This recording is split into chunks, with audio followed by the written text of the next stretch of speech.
Sveiki, mėly salos gyventojai.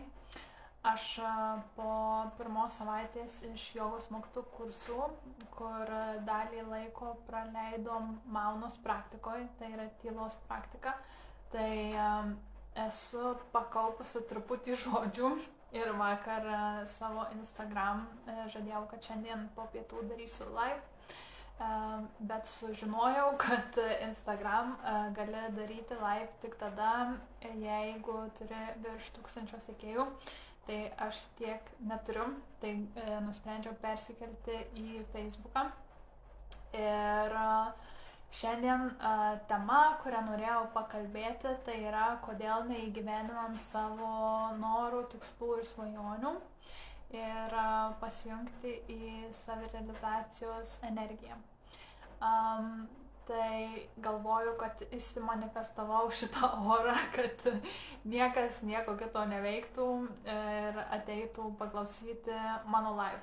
Tai užtruksim nelabai ilgai, 15-20 minučių maksimum, ir turbūt daugelis dalykų kaip ir bus girdėti, bet labai norėsiu fokusą padėti ant dviejų priežasčių, kodėl neįgyvendinam savo norų, svajonių ir tikslų, kurios, man atrodo, yra tokios pamatinės arba esminės, kai kalbam apie savo svajonių įgyvendinimą.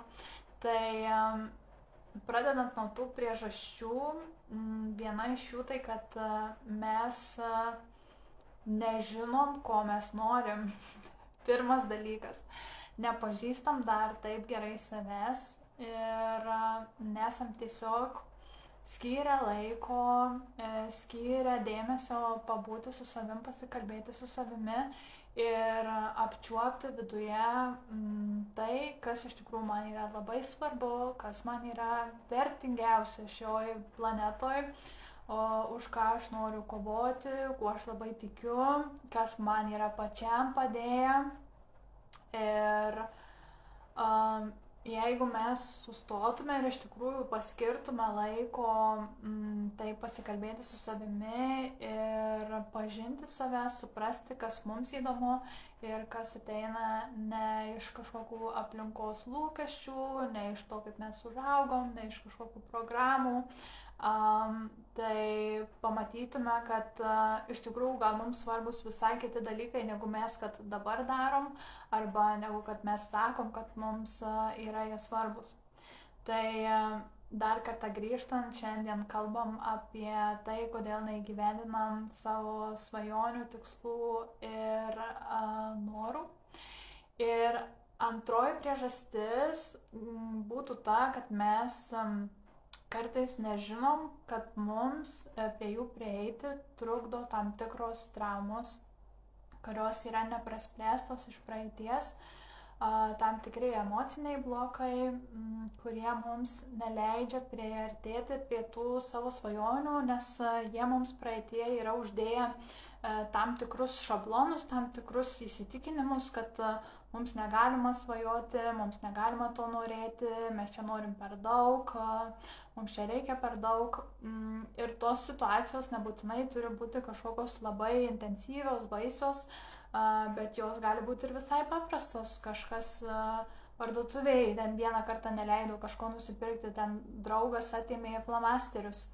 Ir tos visos patirtys pasilieka mumyse ir iki labai didelių patirčių, kur tikrai ir širdgėla, kažkoks atstūmimo jausmas ir tada mums atrodo, kad esam neįdomus, nereikalingi kažkam ir tų savo svajonių net nedrįstame pažvelgti jas, nedrįstame norėti siekti. Tai kita iš priežasčių yra nepasitikėjimas savimi. Ir nepasitikėjimas savimi yra apie nepamatymą to, kad aš iš tikrųjų galiu padaryti, kad aš iš tikrųjų turiu jėgų, kad aš turiu resursų, kad aš turiu žinių, kad galėčiau įgyvendinti savo norus, tikslus ir svajones. Tai kaip ugdyti pasitikėjimą savimi? Paprastuoju būdu tiesiog žiūrėti praeitie, kur aš kada esu jau kažką padariusi, kažką įgyvendinusi. Juk tikrai kažkuriuo gyvenimo laikotarpiu kažką tai kūriau, ar tai santykiai, ar tai savo projektą ar idėją vyščiau, darbą susiradau, ten išsiskyriau, išėjau iš netinkamos situacijos. Tų jėgų greičiausiai, kad yra buvę jau anksčiau, bet mes kažkaip esam linkę užmiršti tas visas savo pergalės ir nurašyti jas ir pamirštam, kad iš tikrųjų turim daug tų vidinių jėgų ir vidinių resursų įgyvendinti savo tikslus. Kita iš priežasčių yra ta, kad mūsų savivertė yra žema arba mes iš viso jaučiamės nepakankami, kas yra truputį skirtinga negu pasitikėjimas savimi.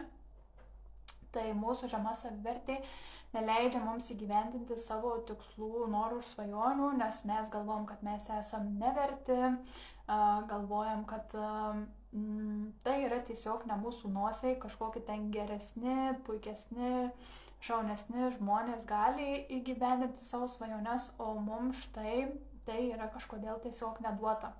Ir tai toks mąstymas yra žemos savivertės požymis ir jeigu mes norim pasikelti savo savivertę, mes turim nuolatos savo priminti, kad mes esam vertingi, kad mes esam reikalingi ir mes turim atitinkamai ir elgtis pagal tai.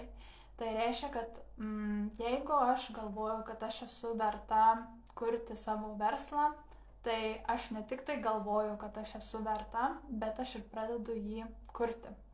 Ne tik tai, kad aš galvoju, kad aš esu verta sveikų santykių, bet aš iš tikrųjų kuriu, ieškau tų sveikų santykių ir nesakau taip kažkam, kas yra mažiau negu aš galvoju, kad esu verta.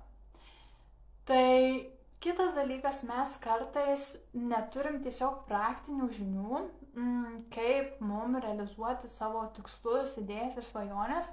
Nežinom, kaip tai padaryti, nesuprantam, nieks mums niekad nepasakojo, neturim įrankių, nežinom, į ką kreiptis. Tai ir tikrai tas blokas yra ir kartais atrodo kaip į sieną. Lyg ir kažką suvoktum, bet atrodo taip sunku, atrodo net nežinai, ko pasiklausti.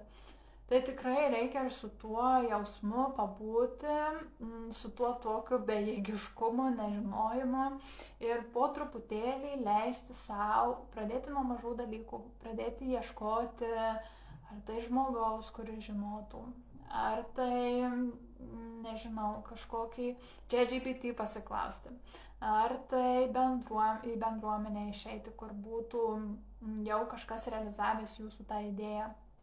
Jeigu norit kažką įsigyti, pradėti nuo mažai taupyti, nuo mažų žingsnelių, kad nebūtų labai baisu, nes nori ten numesti svorio ir galvojat, čia reikės 5-6 dienas per savaitę bėgiot, kilnot svorius, žodžiu, nerealius dalykus daryti.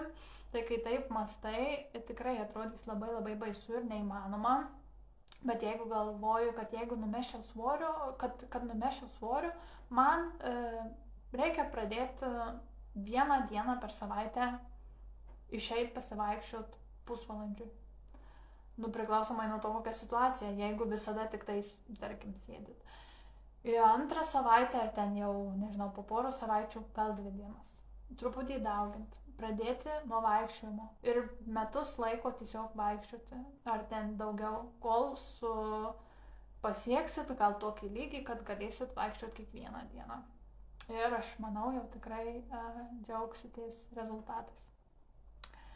Tai kitas dalykas yra, kodėl mes neįgyvendinam savo norų, tikslų ir svajonių, kad mūsų nervinė sistema yra nepripratusi prie to, kad mes jaustumėmės gerai, kad mes jaustumėmės atsipalaidavę, kad mes gautumėm tai, ko norim, nes mūsų nervinė sistema yra įpratusi, kad jinai yra nuolat po spaudimu, po įtampa, po stresu. Ir mums tas spaudimas atrodo normalus ir iš mūsų vadovų, ir iš mūsų partnerių, ir iš šeimos narių. Ir mes po to spaudimu taip ir sėdim ir galvojam, kad čia va toks yra gyvenimas. Bet tai iš tikrųjų nėra tik toks gyvenimas. Tai yra mūsų nervinė sistema pripratusi prie tam tikrų sąlygų ir mes nepamatom, kad gali būti kitaip. Tai tikrai tokio atveju reikia ir sulėtėti, reikia skirti dėmesio savo, pradėti medituoti, kuo labiau eiti į tylą, į ramybės būseną, kad mes patirtumėm, kaip jaučiasi mūsų nervinė sistema, kai jinai yra nurimusi. Negerti 12 puodelių kavos per dieną, išsimiegoti 8 valandas, normaliai pavalgyti, miegoti normaliu laiku ir pajusti, koks yra didžiulis skirtumas energijoje, koks yra didžiulis skirtumas, kaip mes jaučiam ar nejaučiam nerimo.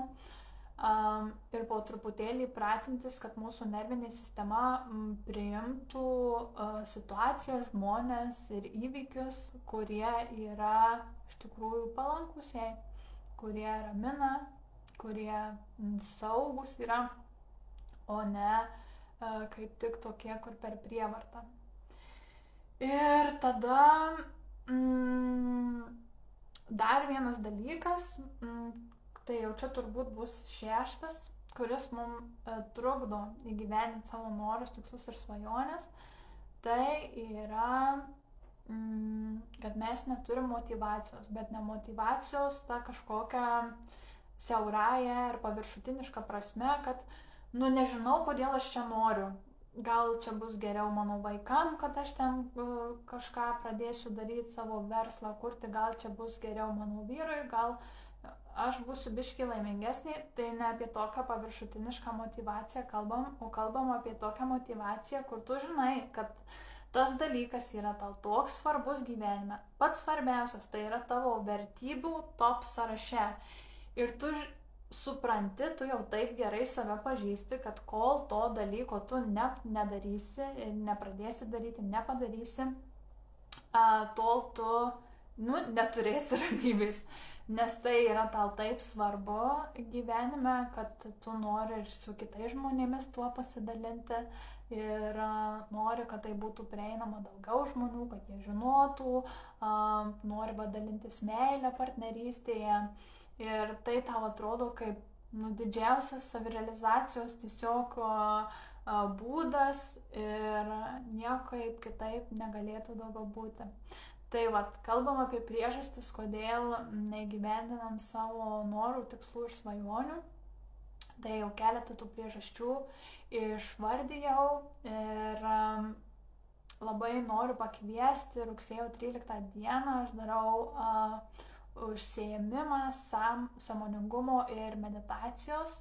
Jis vyks Vilniuje, vadinasi Dailė gelmė ir jo metu atliksim kvėpavimo praktiką, meditaciją ir taip pat dailės terapiją.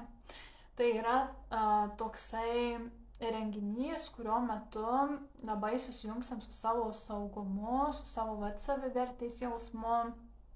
Ir iš tikrųjų bus laikas pažinti save, bus laikas pamatyti, ką nori sukurti, kaip nori sukurti, ne iš proto programų, o iš tokio vidaus, iš tokių vidinių gelmių. Ir tiesiog pabūti bendraminčių apsuptyje. Tai rugsėjo 13 dieną, čia bus šeštadienis 1 valandą, Vilniuje susitikimas Dailė gelmė, kurio metu aptarsime šitas temas. Tai labai ir paliesim šitas temas. Tai labai noriu pakviesti, prisijungti. Yra sukurtas Facebook'o renginys, užsiėmimas yra 3 valandų. Tai tokie yra tie blokai, kas mums trukdo įgyvendinti savo norus, svajonės ir tikslus. Ir dar noriu pasidalinti tokiu labai geru būdu, kaip pasižiūrėti, ar mūsų gyvenime dabar mums yra svarbi ir aktuali šita tema. Tai dažnai, kur mums eina astrologijoje Saturnas, per kokį būstą tos temos mūsų gyvenime ir pakyla į viršų ir mums reikia kažką juose prasispręsti. Tai galite tiesiog į ChatGPT įvesti savo gimimo datą, laiką savo gimimo ir miestą, kuriam gimėte, ir paklausti jo, kokiam būste man šiuo metu eina Saturno planeta, bet pagal mano gimimo datą šiuo metu, ne tada, kai gimėte. Ir jums parašys ten vieną iš 12 būstų. Ir jeigu tas Saturnas eina, tarkim, pirmajame būste, tai yra visiškai apie savirealizaciją, apie save, apie galėjimą atsiskleisti. Ir arba jeigu 12 būste, tai irgi yra apie tokį nuėjimą į save, bet labiau į vidų, toks iš pasąmonės, iš įsitikinimų. Tai pirmas yra labiau į išorę, kaip aš save parodau, kaip mane kiti žmonės mato. Pirmas būstas, o 12 yra labiau apie tokį vidinį, kaip aš mąstau, kokie yra mano norai, tokie vidiniai, giluminiai. Tai va, tai jeigu per šitus būstus eina jums Saturnas šiuo metu, tai tikrai ta savirealizacijos tema bus pati svarbiausia jūsų gyvenime. O jeigu kažkokiam kitam būste, tai irgi galit paklausti ChatGPT tiesiog apie ką šitas man būstas ir kaip aš galiu kažką čia praspręsti. Tai tikrai, aš tikiu, kad tam, kad mes įgyvendintume savo norus, tikslus ir svajonės, tai reikia nesėdėti vietoje, o iš tikrųjų išbandyti vieną kitą dalyką, pasitikrinti, ar man tai įdomu, ar tai yra mano, nes aš ir pati esu kūrus ne vieną verslą, ne vieną veiklą ir ekologijos srityje ir meno srityje. Tai pasibandžiau vieną, pasibandžiau kitą ir pasitikrinau, kaip man yra, nenorėjau tęsti toliau šitų veiklų, bet dabar esu atėjusi į saviugdą ir jaučiu, kad šituo gyvenimo etapu tai yra tai, kur aš noriu būti, kur man yra tas vertės pojūtis sukuriamos kitiems. Tai labai noriu tuo dalintis ir su jumis. Tai vat toks trumpas laivas ir norisi palinkėti labai jums svajoti plačiai, svajoti daug ir kad jūsų svajonės pildytųsi. Tai va, gražaus sekmadienio, laimingai.